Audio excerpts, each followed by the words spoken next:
quite a important message to give. I'm looking forward to having a copy of that myself, as a matter of fact. This is the topic here, as you see, I'm going to talk about a very narrow topic. I'm not going to give you the whole menu of everything the Academy is doing. I'm really focusing on one takeaway for you from this talk, and I'll tell you exactly what it is in a minute, because I want to talk about it and then help you understand why I believe this takeaway is important. And it's actually related to what Gordon said in a way, but not specifically talking about that. It's basically realizing the grand challenges for engineering. It depends on the Grand Challenge Scholars Program. And that's not immediately obvious to you.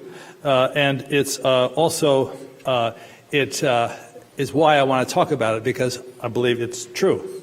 And this is really about direction setting for the National Academy. The direction setting for where we're going to go on the grand challenges, and direction setting for where the grand challenges are going to go if we follow it. And I have one opportunity each year to speak to you on a topic like this, so I really couldn't pass up on this opportunity. So that's why I want to talk about this today, this direction setting issue. And in order to set this up, how I might come to this, arrive at this conclusion, I really want to talk about the vision for the grand challenges for engineering. So we all know there are 14 grand challenges for engineering, but what most people don't quite understand is those 14 challenges are goals to fulfill a vision. So what is the vision for the grand challenges that leads to those 14 goals that we call the grand challenges for engineering? So first I want to give you the vision for the grand challenges, because that'll help you see what the problem is. So the vision for the grand challenges is here. Basically, it's a continuation of life on the planet, making our world more sustainable, secure, healthy, and joyful. That's a 15-word summary of what Gordon said, as a matter of fact. And in 15 words, you can say an awful lot of things, and it looks like it's. And then you start to wonder whether you can do this. For example, this is a vision about the planet. There never has been, in my understanding, a vision of engineering for the planet before in history. It is relatively audacious to think about. It's also about life on the planet. Of course, we are focusing on human life, but of course, life on the planet can be interpreted much more broadly, and I'm sure somebody will do so. And that's fine too, by the way. But even if we just say we're going to talk about human life, that's still a big issue. And there are 4 measures basically of the world's kind of life advancement: sustainability, security, health, and joy of living. You might say quality of life. Joyful is, you might say, quality of life. So sustainability, security, health, and quality of life. You can look at it that way. So those are the 4 measures of whether we're making progress. And of course, we're talking about progress for life on the planet. We're not actually talking about solving the problem. We're just moving in the right direction. That's everybody moving in the right direction. So who's in charge of the planet, by the way? And of course, nobody's in charge of the planet. Therefore, you're really talking about bringing the planet along. This is more of what we call starfish problem, not a spider problem. It's a disorganized program we have here. But these disorganized programs, like Alcoholics Anonymous and so on, they're called starfish organizations. They're all driven by a common idea. The idea is the power, and so the idea basically has to be the driver of this whole thing. And who will fulfill this vision? Well, it'll be people all over the planet. The idea embedded in them. And of course, can you even reach this goal in this century? Well, that's a question. I believe it's not unrealistic if you actually could pull it together. The thing is inspiring about that, it's been going on for 9 years and it's still picking up speed. And there's never been a nickel of money put into it. So you can't think of many examples where that's happened before. So it's a movement of some kind that really attracts people, very much so. And the Grand Conundrum, of course, or the Grand Challenges, is it's everywhere globally. It's not just the United States, and not just a certain set of countries. It's everybody. But the interest in the Grand Challenge is continuing to grow and continues to be high. So now what I want to do today is to give you my idea about how this can be accomplished. And And I'm looking for your reaction, which you don't have to give me today. You can give it to me subsequently, send me an email, send me a letter, call me on the phone, send a carrier pigeon, any way you'd like to deliver it to me. So first I want to start, but I want to start this with my answer to this question, my takeaway answer, how this is going to be done.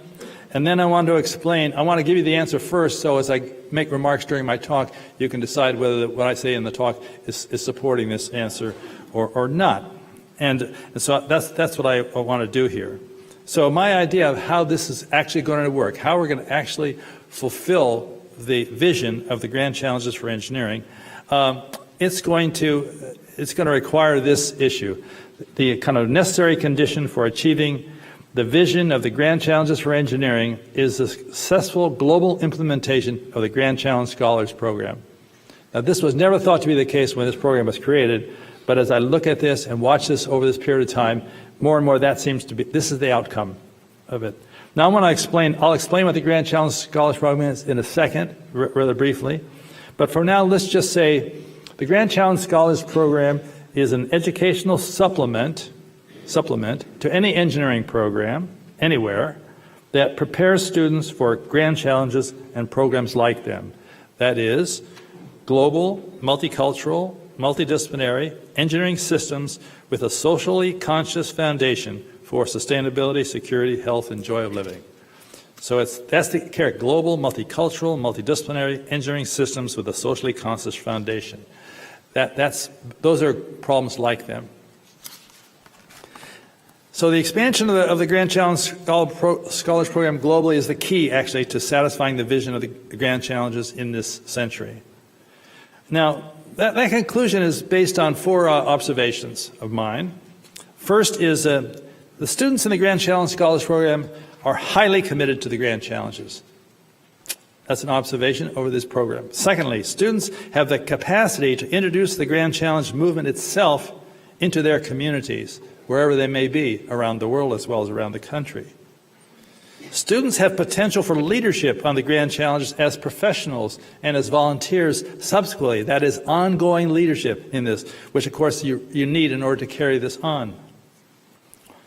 And fourthly, the vision mandates the Grand Challenges serve all global communities, and basically there's no viable alternative method for achieving this that is apparent to me. No professional society has adopted the Grand Challenges in 9 years. No nation, including the United States, has adopted the Grand Challenges for engineering in this 9 years. No national academy, other than the NAE, I should say, has adopted the Grand Challenge for engineering in this 9 years. So essentially, the normal machinery of engineering developments and activities and so forth on this kind of global scale we're talking about, there's no apparent activity there. Of the U.S. development goals, Sustainable Development Goals, the Grand Challenges are basically in 10 of the 17 of them, by the way. So there is some connection there. But no one really has adopted them, and the word Grand Challenges doesn't pierce their lips. So the students actually are the ones that are highly engaged in this, not the others, not the other people who could do it. It reminds me a little bit about the quotation from Winston Churchill, who said, if you're under 30 and not a liberal, you have no heart, he said. And if you're over 30 and not a conservative, you have no head. I don't satisfy the second part, but I think the first part may be part of the driver of this, that the students have the heart and they are attracted to this socially conscious, important issue. So the Grand Challenge is a little background here. Let's hit a few background points. Engineering education today prepares students for engineering within the homeland. That's true in the United States, that's true in China, that's true everywhere I know. That happens everywhere. It's a homeland focus. I think you can see it how in times past that was true. However, at the same time, every engineer I know understands really that every engineering graduate today will do engineering globally. At the same time, it can't help it. Even if they don't think so, they'll be doing it globally, because engineering is basically a global enterprise. So we're educating people for the homeland, but we're not educating, but they're expecting them to work globally. So there's a disconnect here. So the Grand Challenge Scholars Program actually is a common bridge from any national engineering program to a global one. It's very important. And it's just not a program, it's just an educational supplement, by the way, the Scholars Program. So it's open, it's accessible, it's a non-destructive addendum to any national program. There's never been a recommendation like this before in history that I know of, that you could have a supplement that every program on the planet could adopt. That's also a very strange idea. So it's built on 5 student competencies. That is, 5 student outcomes. That's the way it works. This is why it works. There's only 5 things that a university has to agree to. And one of these, of course, it's an educational supplement to stimulate the interest of students. That's one important issue. But the university can implement easily is very important, and it concentrates on highly valued program outcomes, that is called student competencies, that leave the program details entirely to the university. The university chooses the students. The university nurtures the students on the outcomes. The university evaluates the students' achievement. The university recognizes its achievers any way it likes. And it's a university program. It's not an NAE program. The NAE does not own this program, just as the NAE does not own the world. NAE is just a stimulator and a promoter of the program. It inspires them. It uses convening power to get them engaged. The university only agrees to nurture the 5 competencies. That is it. It unburdens the university tremendously from administrative headaches that are imposed by the program, and it provides opportunities for students that they desperately are seeking. So it's kind of a very interesting combination. Now, these 5 competencies, I don't have a lot of time to go over them with you, but just for your interest, I brought them down into these 5 brackets. One is the talent competency. Basically, it's a mentored research or project experience on a grand challenge-like topic. So it's a talent educational experience. They agree to that. The universities agree to that. Multicultural competency. Understanding that cultures, preferably through multicultural experience, to ensure cultural acceptance of proposed solutions. This is very important to create a solution that actually can be adopted in the place that you want it adopted. We make this mistake all the time. Americans are especially making this mistake all the time. We create solutions for our own culture, not for the culture that can be adopted, and there are plenty of examples where that has shown its problem head. This is for undergraduate students, by the way. They need to get this idea early. Thirdly, multidisciplinary competence, understanding that multidisciplinary engineering system solutions are really developed through this engagement process. That is, these are all going to be multidisciplinary engineering system solutions. Undergraduate students need to get this idea early. The business competence, understanding preferably through experience of the importance of a viable business model for solution implementation. If you don't have a viable business model for your solution where it's going to be implemented, it won't be implemented, therefore it will have no impact. Students have to understand that idea. And then a social consciousness competency, understanding that these solutions are primarily to serve people in society, reflecting social consciousness. That's a kind of social consciousness competencies. So that's entirely the menu of the Grand Challenge Scholars Program. Talent, competency, multicultural, multidisciplinary, business, social consciousness. And that is appended to a normal engineering program. These are not part of a normal engineering program. Only one of these, the first one, talks about the Grand Challenge goal. The others are all necessary, however. They're about social issues, cultural issues, business issues, systems issues, teams issues, leadership, all the things that engineers today need. When I told a CEO of a major U.S. company about this, he said every one of our employees should take this program. This is what we need, exactly. And we talked about how they could do that.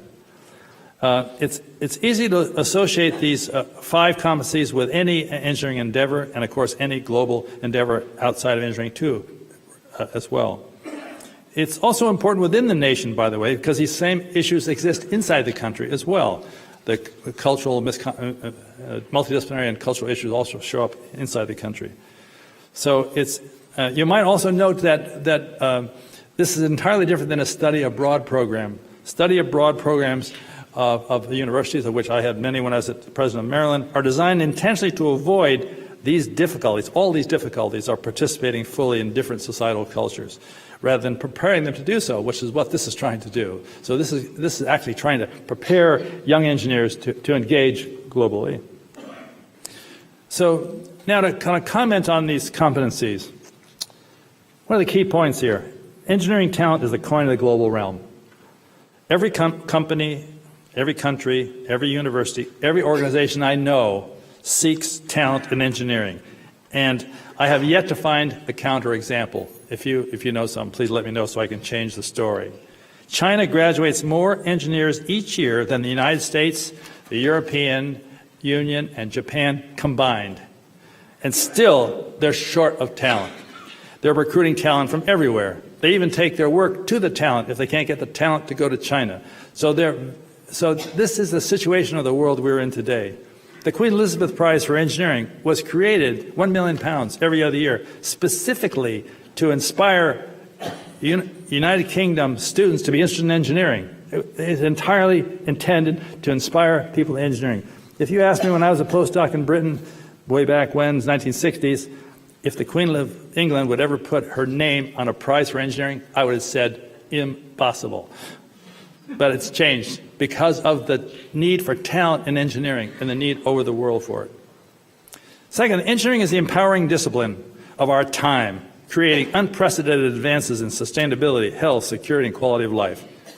This engineering role can only increase, by the way, because of the advancing technological tools, the opportunities, scientific progress, societal needs and demands, and expanding global reach, all served by engineering. All engineering students today must be prepared for serious global engagement, even if the idea seems very remote to them at the moment. Change is accelerating, globalization continues to expand, and the preparation for this reality is invaluable today and will be inevitable tomorrow. That's what the Grand Challenge Scholars Program will do. While no national engineering education program prepares students for global engagement, every engineering graduate will engage globally. The Grand Challenge Scholars Program really serves an educational need beyond the Grand Challenges. Let's look for a moment at the expansion of the Grand Challenge Program too. What's happened with it? Well, 1 year ago, if you added together all the Grand Challenge Scholars Program in the United States, either in play or developing, the number was 35. Basically. And there were 2 overseas programs. That was 1 year ago, October 1st. If you look at it today, there are 89 in the United States, 19 overseas. So more or less a factor of 3. It's a 3 times increase. So it's got legs, basically. The idea is just beginning to generate its own wind, as a matter of fact, because the students are demanding this. This is not being demanded by the universities, who are always kind of slow at the game in these kinds of things, because it doesn't fit the normal. It does not fit the normal reward system of universities for a university to create this program. No faculty member is going to get promoted because he serves his or her time on mentoring these students, right? It's the students that are driving it. In fact, very often the students create the program themselves and then take it to the university and say, "Give us an advisor." It's really quite impressive, actually, as a matter of fact. So it's making wind, and we're looking to move the agenda on this as well. The observations here, the interest by students is driven by the idea of serving people, and they often facilitate their university involvement, as I said. More than half of the Grand Challenge Scholars Program graduates are women and underrepresented minorities. More than half, by the way. And they represent about 1/4 of the U.S. engineering student population at present. So it's about a ratio of 2 to 1 in terms of what the population looks like and those that are interested in this program. The students actually will create this knowledge, these knowledge bridges for the Grand Challenge solutions to their domestic and foreign locales, which is what is necessary for securing the vision. And we can expect community colleges to create Grand Challenge Scholars Program too, to facilitate opportunity for their students to transfer to universities to step right into their programs. We can expect the number of programs to grow greater still because it prepares students for global engineering problems, even if they don't want to follow up on the grand challenges. The near-term goals should be about 200 U.S. programs and about 200 foreign programs, all independent of each other, and that includes more than 50% of all U.S. engineering programs. So that's the track that we're on. The Grand Conundrum here, of course, is that this vision, as we said, has always been where the need was for solutions to serve people and society.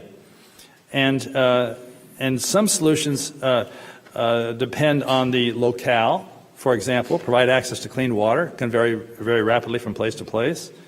Global solutions will be an assembly of local solutions. That's the only way this is going to work.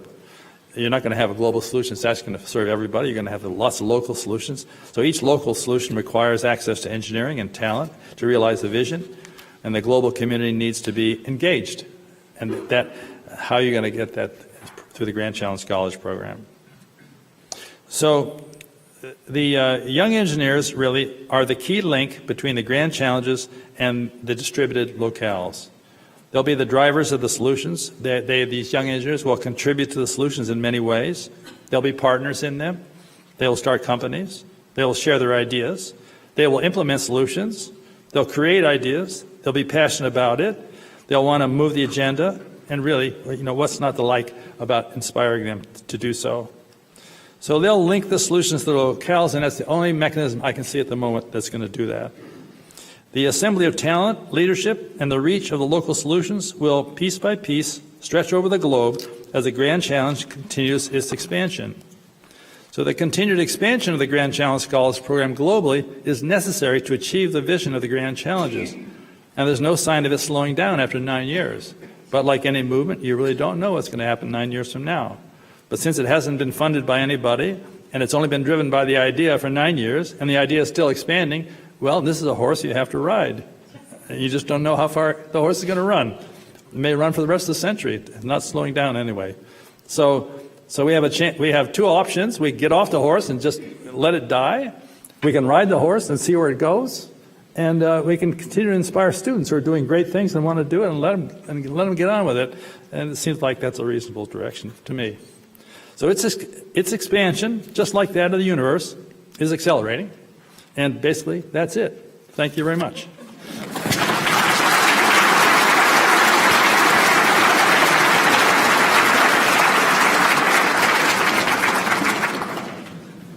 Thank you for the applause, too. I always like getting applause. It's really nice. It meant not everything was bad. Anyway, I'd like to invite now Gordon England and Al Romig and Julia Phillips and Jay Treese Jackson up here for the